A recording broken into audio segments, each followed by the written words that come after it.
Luca is one of Pixar's most charming films, but let's be honest, it's also got some mistakes that are impossible to ignore. From plot holes that sink faster than a sea monster in water, to logic gaps bigger than the Italian coastline, today we're diving deep into 10 mistakes in Luca that bothered me. And number 7, it completely breaks the movie's own rules. Stick around to see if your favorite mistake made the list. Mistake number 10, starting at number 10, the Vespa timeline doesn't add up. Luca and Alberto dream about getting a Vespa throughout the entire movie, and they work hard to earn the money. But here's the thing, when they finally see the actual price, it's 5,000 lire. They've been collecting coins, winning the Porto Rosso Cup, and doing odd jobs, but there's no way they could have realistically earned that much in just a few days. The movie glosses over this completely, and suddenly they have enough money. Convenient, right? Mistake 9, this is a legitimate plot hole that rarely gets mentioned. Luca and Alberto have supposedly been hiding underwater or in isolation their entire lives. Luca's parents strictly forbade him from going to the surface, and Alberto has been living alone in a tower. So here's the question. How do they speak perfect Italian with no accent? How do they know about human currency, how to ride a bicycle, how to eat pasta, or even basic human customs? Luca has never been to school, yet he can read, write, and understand complex human concepts instantly. They should be completely clueless about the human world, but instead, they adapt immediately with zero learning curve. It's convenient, but it breaks the logic of their isolated upbringing. Number 8, the water transformation rules are inconsistent. This is the big one everyone talks about, but it's true. The movie establishes a clear rule. Dry equals human, wet equals sea monster.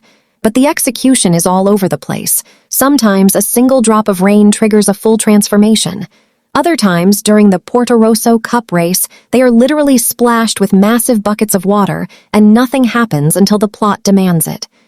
If the rules are that strict, the race scene should have ended in the first 10 seconds. Mistake number 7, the train ticket and enrollment problem. This is a legitimate plot hole that several reviewers have pointed out. At the end of the movie, Luca simply buys a train ticket to Genoa and enrolls in school with Giulia.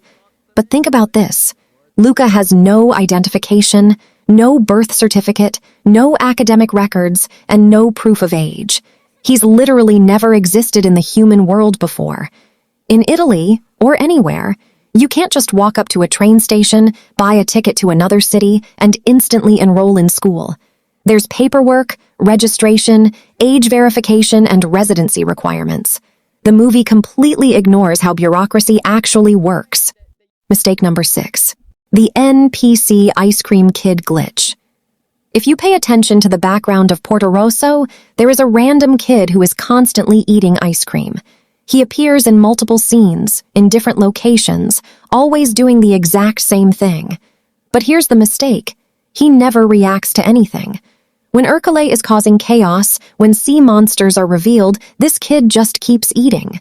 It feels less like a detailed background character and more like a lazy, copy-pasted video game NPC that the animators forgot to animate properly.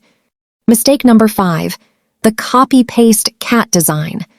This is a visual mistake that is impossible to unsee once you know it's there. Giulia's dad, Massimo, is a tough fisherman with a distinct, thick mustache and a missing piece of his left ear. But look closely at his cat. The cat has the exact same thick mustache and the exact same missing piece of its left ear. While some call this a cute Easter egg, from an animation standpoint, it's a glaring character design shortcut. It looks like the artists literally copied Massimo's facial features and pasted them onto the cat to save time. Mistake number 4, the suspicious umbrella ladies. Throughout the movie, there are 2 elderly women who are constantly seen in the background, always holding umbrellas, even when it's not raining. The competitor videos call this a cute hidden detail suggesting they might be sea monsters in disguise. But logically, it's a massive background inconsistency. Why are they the only ones with umbrellas? Why do they appear in random, disconnected scenes? It feels like a reused background asset that wasn't properly integrated into the town's actual daily life. Mistake number 3, Ercole's weak motivation. Ercole is our main antagonist, but his motivation doesn't really hold up. He is the reigning, undefeated champion of the Porto Rosso Cup. He's an adult, and he's incredibly athletic.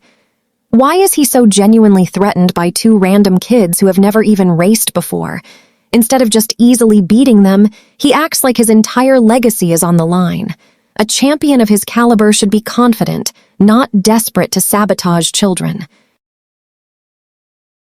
Mistake number 2, Alberto's contradictory fear of water. This is a massive character inconsistency. Alberto claims he is terrified of the ocean because he believes his father abandoned him there. He explicitly states that he stays on land to avoid the water.